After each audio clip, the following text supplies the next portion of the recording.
Hi, and welcome to Coastal Conservative News, your breaking news. I'm Michelle Posey.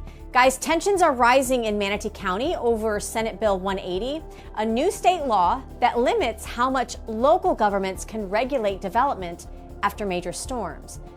This was passed through the state legislature, signed by Governor DeSantis earlier this year. This bill was intended to speed up the post-disaster rebuilding. But residents say it's having the opposite effect, restricting counties from enforcing wetland buffers or growth limits, even in flood-prone zones. Watch this video from Manatee County Legislative Delegation that just happened the other day. Take a look.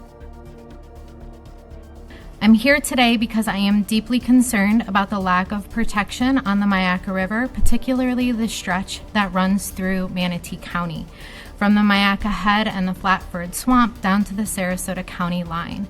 When Sarasota County designated the Sarasota County portion of the river wild and scenic back in the 1980s, the Manatee County portion that feeds into the protected portion wasn't included because it was mostly ranch land at that time, but things have changed. Those ranches are now giving way to massive developments, including 2 golf courses that are literally pinching our river that feeds into the protected section, and you do have an aerial view of that in the packet that I gave him.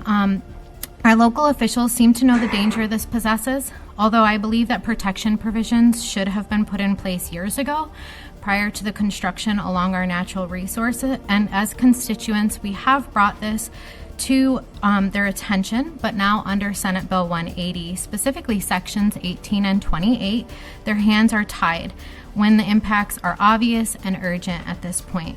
We recently have watched our river flood ranches and homes, not just from rainfall and hurricanes, but because of construction, dredging, and vegetation removal that have altered the river's natural flow. Yet when we ask for action, we are told that SB 180 limits what can be done at this point. When I began speaking out against overdevelopment, the lack of oversight, our blue-collar family was met with a lawsuit from a multimillionaire developer. And I'm not going to go into those details today, but I mention it because citizens should be able to voice concerns without fear of retaliation. If our elected officials had the authority to protect our resources, residents wouldn't feel forced to fight these battles on their own.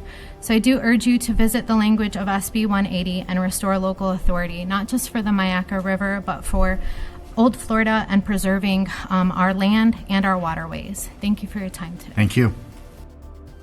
Now, many speakers at the meeting say the real beneficiaries are large developers who now face fewer local restrictions and can fast-track construction projects. Residents also voiced concerns that this could lead to more flooding and overdevelopment in low-lying areas, while ordinary homeowners shoulder the risks. Now, state lawmakers at the meeting say they'll review those concerns when the 2026 legislative session begins. We'll be there with CCN to make sure they do.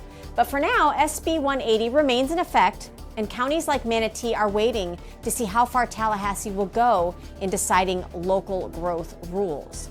This is Coastal Conservative News. We will keep you updated with all the latest. I'm Michelle Posey. Thanks for tuning in.